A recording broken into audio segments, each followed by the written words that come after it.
Imagine a world where an entire civilization, with its thousands of years of history, its stories, its knowledge, and its beliefs, is rendered utterly silent. Not lost to war or natural disaster, but to time itself. For centuries, the ancient Egyptians had a voice, a beautiful, intricate script of pictures and symbols carved into temple walls and painted on papyrus. But then, that voice fell silent. The knowledge of how to read these hieroglyphs vanished, and the stories of the pharaohs became whispers trapped in stone, a magnificent code that no one on earth could crack.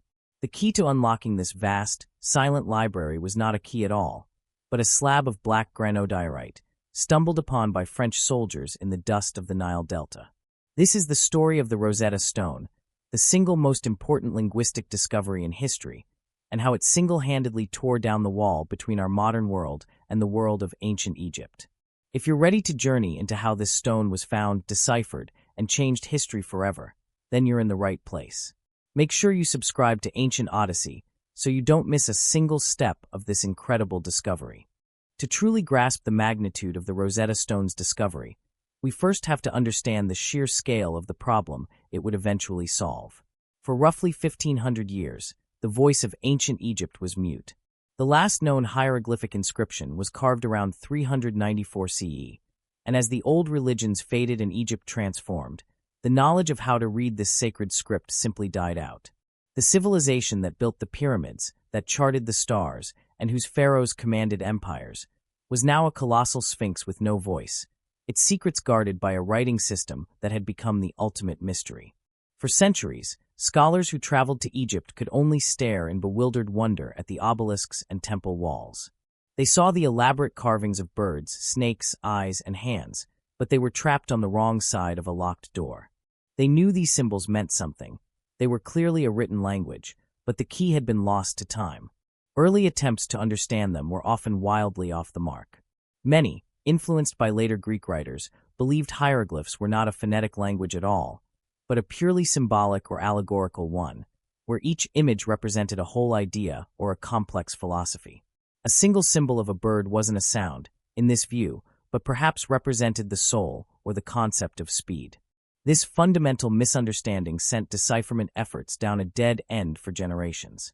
Brilliant minds, like the 17th-century scholar Athanasius Kircher, poured years of their lives into translations that were, frankly, pure imagination based on these flawed premises. The challenge was immense. This was a language with no living speakers, no Rosetta Stone to guide them at the time, and no certain starting point. It was a 1,500-year-old cold case. The ancient Egyptians had left behind the most extensive library of texts in the ancient world, and humanity had forgotten how to read a single word. And so, for centuries, the mystery persisted, a standing challenge to the modern world.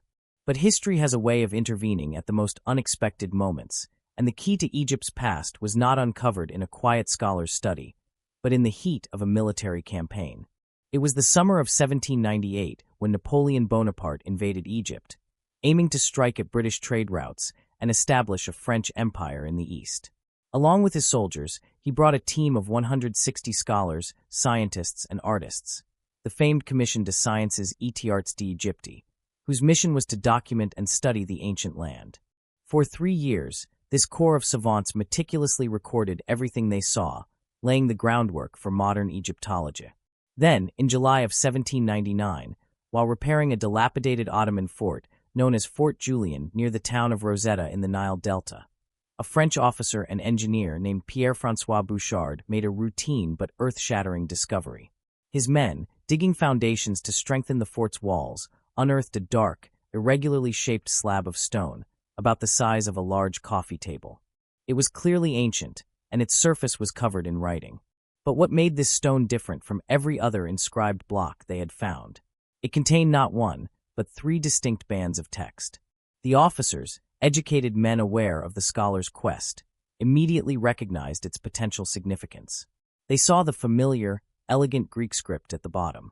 Above it was a section in a cursive script they would come to know as Demotic.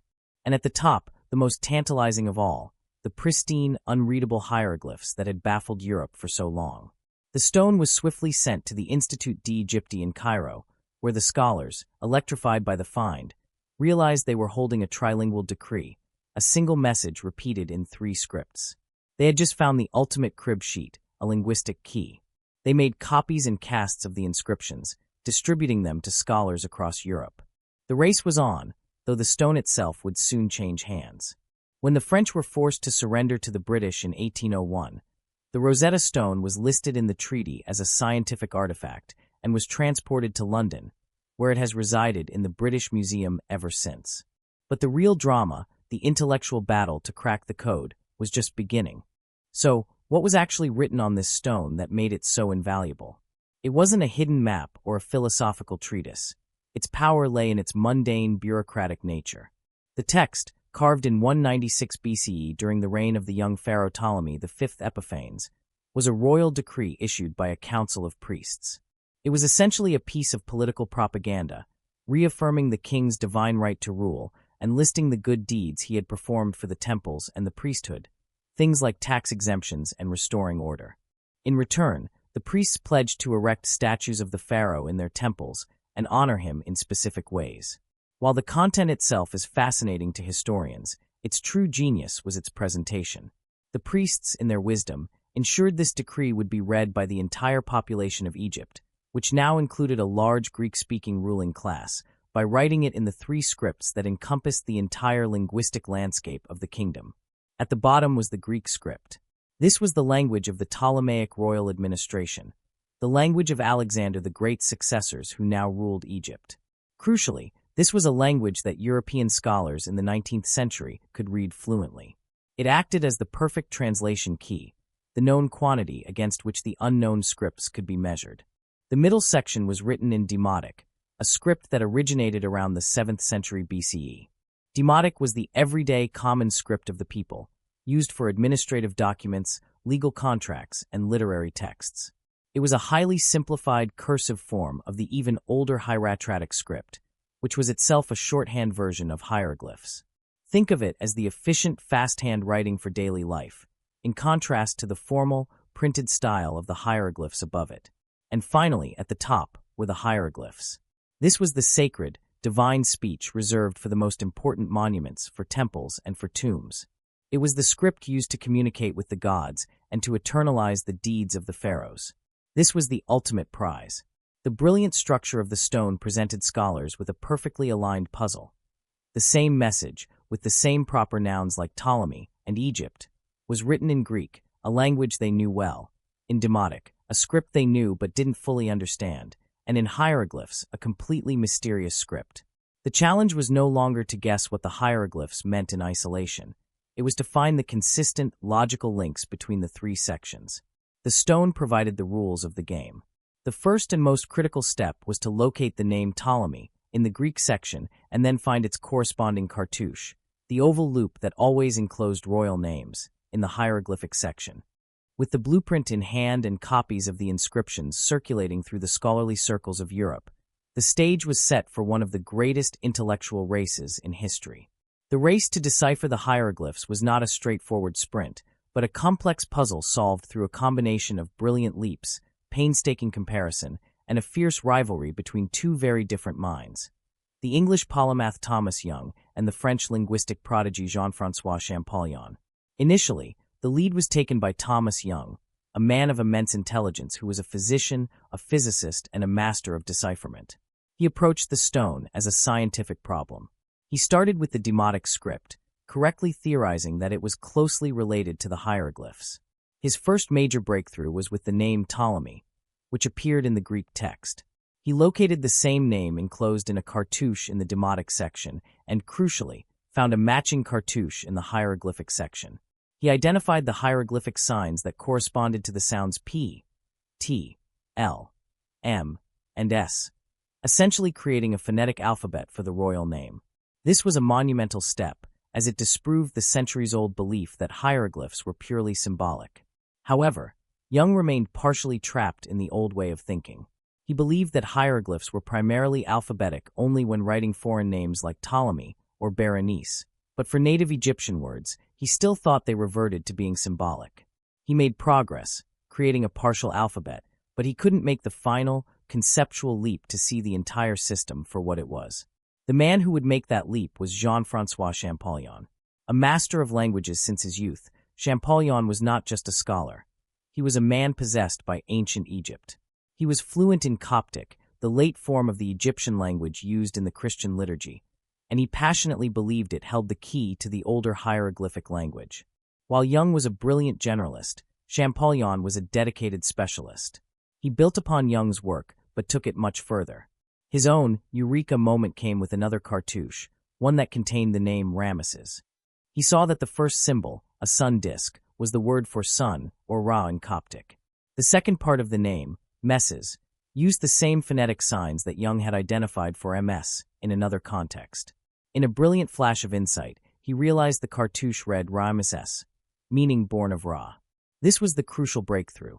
Hieroglyphs could be a mix of phonetic signs, which are alphabetic and syllabic and logographic signs, where a picture represents the word itself, like the sun symbol representing Ra. He had discovered a complex, but logical, system that was both phonetic and ideographic.